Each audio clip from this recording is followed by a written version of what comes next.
പെൺമക്കളെ തള്ളിപ്പറയുന്ന, പെൺമക്കളെ വേദനിപ്പിക്കുന്ന, പെൺമക്കളെ കളയുന്ന, എനിക്കൊരു പെണ്ണാണല്ലോ പറഞ്ഞത്, എന്റെ ജീവിതത്തിൽ ഒരു പെൺമകളാണല്ലോ കടന്നു വന്നതെന്ന് പറഞ്ഞ് ചിന്തിക്കുന്ന എന്റെ പെങ്ങളെ, എന്റെ ചെറുപ്പക്കാരാ,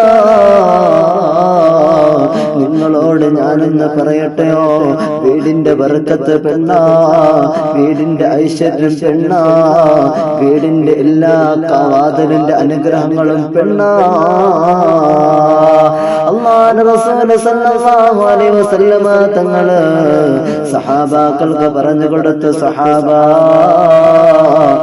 ഏതെങ്കിലും ഒരു മനുഷ്യന് 3 പെൺമക്കള് പറഞ്ഞാൽ ആ 3 പെൺമക്കളെ നല്ലതുപോലെ പഠിപ്പിച്ച് ആ പെൺമക്കൾക്ക് വേണ്ട ദീനീ കാര്യങ്ങൾ കൊടുത്ത് നല്ലതുപോലെ ഒരു പയ്യന്, നല്ലതുപോലെ ഒരു ഭർത്താവിനെ വിവാഹം കഴിച്ചു കൊടുത്താൽ, എന്റെ പെങ്ങളെ, എന്റെ ചെറുപ്പക്കാരാ,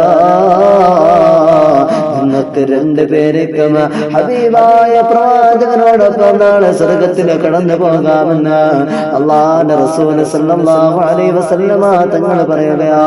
ഇനി 3 അല്ല, ഇനി 2 ആണെങ്കിലും ശരി തന്നെ, അല്ലെങ്കിൽ ഒരു പെൺമക്കളാണെങ്കിലും ശരി തന്നെ, ഒരു പെൺമകളാണെങ്കിലും ശരി തന്നെടോ, നല്ലതുപോലെ അവളെ പഠിപ്പിച്ച് നല്ല ദീനീ കാര്യങ്ങൾ കൊടുത്ത് അവളെ ഒരു വിവാഹം കഴിച്ച് നല്ലതുപോലെ ഒരു ചെറുപ്പക്കാരനെ വിവാഹം കഴിച്ചു കൊടുത്താൽ നാളെ ഹബീബായ പ്രവാചകനോടൊപ്പം നാളെ നിനക്ക് സ്വർഗമാ, നിനക്ക് സ്വർഗമാ.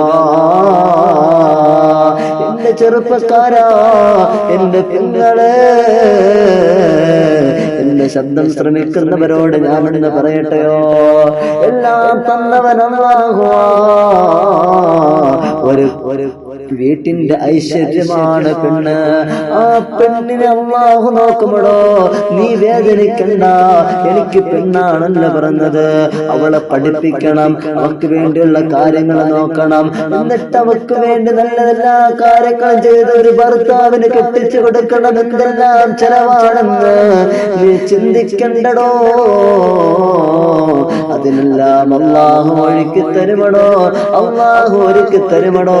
അതുകൊണ്ട് നിന്റെ റബ്ബിനെ മനസ്സിലാക്കിക്കൊണ്ട് ആ പെൺമക്കളെ, നിനക്ക് ലഭിക്കുന്ന പെൺമക്കളെ നീ നല്ലതുപോലെ പഠിപ്പിച്ച് വളർത്തിയാൽ ആ വീട്ടിൽ തന്നെ ബർക്കത്താണെന്ന് ശഫീഉനാ റസൂലുള്ളാഹ് സല്ലല്ലാഹു അലൈഹി വസല്ലമ തങ്ങളെ പഠിപ്പിക്കുകയാ. അതുകൊണ്ട് ഒരിക്കലും പെൺമക്കളെ വേദനിപ്പിക്കണ്ട, പെൺമക്കളെ വേദനിപ്പിക്കണ്ട. ഏതെങ്കിലും ഒരു ഭർത്താവ് തന്റെ ഭാര്യയുടെ കൈകളിൽ പിടിച്ചാൽ ആ കൈയിന്റെ വിരലിന്റെ ഇടയിൽ കൂടെ അവരെ പാപങ്ങൾ പുറത്തു കിടക്കുമെന്ന് ശഫീഉനാ റസൂലുള്ളാഹ് സല്ലല്ലാഹു അലൈഹി വസല്ലമ തങ്ങൾ പഠിപ്പിക്കുകയാണ്. ഇതാണോ പെണ്ണ്, ഇതാണോ പെണ്ണ്? പക്ഷേ അങ്ങനത്തെ ഒരു രീതി അല്ലാഹു തന്നിട്ട് പെണ്ണെ, അഹങ്കരിക്കല്ല് പെണ്ണെ. ഒരു കവാടത്തിന്റെ ബർക്കത്താണ് നീ, ഒരു ഐശ്വര്യമാണ് നീ. അതുകൊണ്ട് നീ എപ്പോഴും റബ്ബിനോട് സ്തുതി പറയണേ.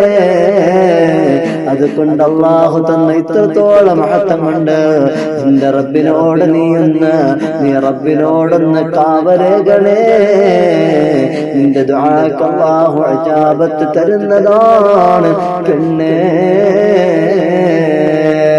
അതുകൊണ്ട് എന്റെ ചെറുപ്പക്കാരാ,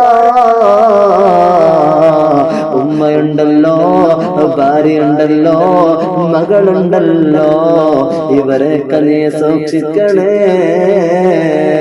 അതുപോലെ തന്നെ ഇത്രയും എനിക്ക് ആത്മാർത്ഥമായ ധൈര്യം എനിക്കുള്ള തന്നിട്ടുണ്ടല്ലോ എന്നുള്ള അഹങ്കാരം വെച്ച് ഭർത്താവിനെ വേദനിപ്പിക്കാൻ നിൽക്കണ്ട. നിനക്ക് വേണ്ടി അന്യനാട്ടിൽ പോയി കടന്ന് നിന്റെ മക്കൾക്ക് വേണ്ടി കഷ്ടപ്പെടുന്നതാണ് ഭർത്താവ്. എത്രത്തോളമാണ് വേദനിക്കുന്നതെന്ന് നിനക്കറിയുമോ? ഒന്ന് ചിന്തിക്കാൻ കഴിയുമോ? അതൊന്ന് മനസ്സിലാക്കണേ. നമ്മളാഗ്രഹം അവിടെ പോയി കഷ്ടപ്പെടട്ടെ എന്നാണെങ്കിൽ വേണ്ട. അത് അതുപോലെ ചിലവരെ കൊണ്ട് ഭാര്യമാരെ ജോലിക്ക് പറഞ്ഞു വിടുന്നവർ, എന്റെ പ്രിയപ്പെട്ടവരെ, അവർക്ക് കൊടുക്കേണ്ട രീതിയിലുള്ള സ്വാതന്ത്ര്യം കൊടുക്കണം എന്ന് പറഞ്ഞ് ജോലിക്ക് വിട്ടിട്ട് നീ വീട്ടിലേക്ക് അറിയുന്ന കഴിക്കലല്ല. നിന്റെ ഭാര്യക്ക് നീയാണ് ചെലവിന് കൊടുക്കാനുള്ളത്, നിന്റെ മക്കൾക്ക് നീയാണ് ചെലവിന് കൊടുക്കാനുള്ളത്. അതുകൊണ്ട് മനസ്സിലാക്കി വെച്ചോ. അള്ളാഹു ഞങ്ങളെല്ലാം കാത്തുരക്ഷിക്കുമാറാകട്ടെ. അതുകൊണ്ട് നിന്റെ ഭാര്യ നോക്കേണ്ടത് നിന്റെ കടമയാ. നിന്റെ ഉമ്മാക്ക് നീക്ക് ഒരു പ്രായം വരെ നിന്റെ ഉമ്മാക്ക് വേണ്ടി നീ കൊടുക്കേണ്ട ചെലവിന് കൊടുക്കേണ്ട നിന്റെ കടമയാ.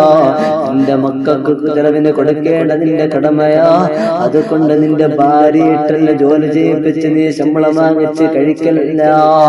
നീ വേണം ജോലി ചെയ്ത് നിന്റെ ഭാര്യയ്ക്ക് വേണ്ടത് നൽകേണ്ടത്. അല്ലാഹു തൗഫീഖ് തരട്ടെ. പരിശുദ്ധ റമദാന് മാസമാ, അതുകൊണ്ട് നീ സ്നേഹിക്കണമല്ലോ. നീ കഴിക്കുന്ന സമയത്ത് നിന്റെ ഭാര്യയോട് നീ ചോദിച്ചിട്ടുണ്ടോ? അല്ലയോ പെണ്ണേ, സ്നേഹത്തോട് ഒന്ന് വിളിച്ചിട്ട് എന്റെ ചെറുപ്പക്കാരാ ഒന്ന് ചോദിച്ചിട്ടുണ്ടോ? നീ ഭക്ഷണം കഴിച്ചോ?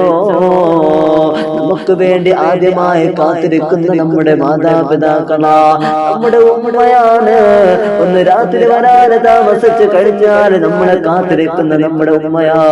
പക്ഷേ രണ്ടാമത് പിന്നീട് കാത്തിരിക്കുന്നത് നമ്മുടെ ഭാര്യമാരാ. അതുകൊണ്ട് അവർക്ക് വേണ്ടി നമ്മൾ സുരക്ഷയാകണം, അവരെ എപ്പോഴും നമ്മൾ സുരക്ഷയാക്കണം. അല്ലാഹുവേ, മാതാപിതാക്കള്, അല്ലാഹുവേ, എല്ലാ പെൺമക്കളെയും എല്ലാവരെയും നീ അനുഗ്രഹിക്കണേ അല്ലാഹ്. വിവാഹം കഴിഞ്ഞു നിൽക്കുന്നതായ ഭാര്യമാർ, അതുപോലെ ഉമ്മമാർ, സഹോദരിമാർ, എല്ലാവർക്കും നീ ആഫിയത്തും ആരോഗ്യം കൊടുക്കണേ അല്ലാഹ്. നല്ല ഓർമ്മശക്തി കൊടുക്കണേ അല്ലാഹ്. അതുപോലെ കഷ്ടപ്പെടുന്ന ഭർത്താക്കന്മാർ, അതുപോലെ സഹോദരന്മാർ, അതുപോലെ ആൺമക്കൾ, എല്ലാവർക്കും നീ ആഫിയത്തും ആരോഗ്യം കൊടുക്കണേ അല്ലാഹ്. സ്വാലിഹീങ്ങളും സ്വാലിഹാത്തുകളാക്കി എല്ലാ മക്കളെയും നീ വളർത്തണേ അല്ലാഹ്.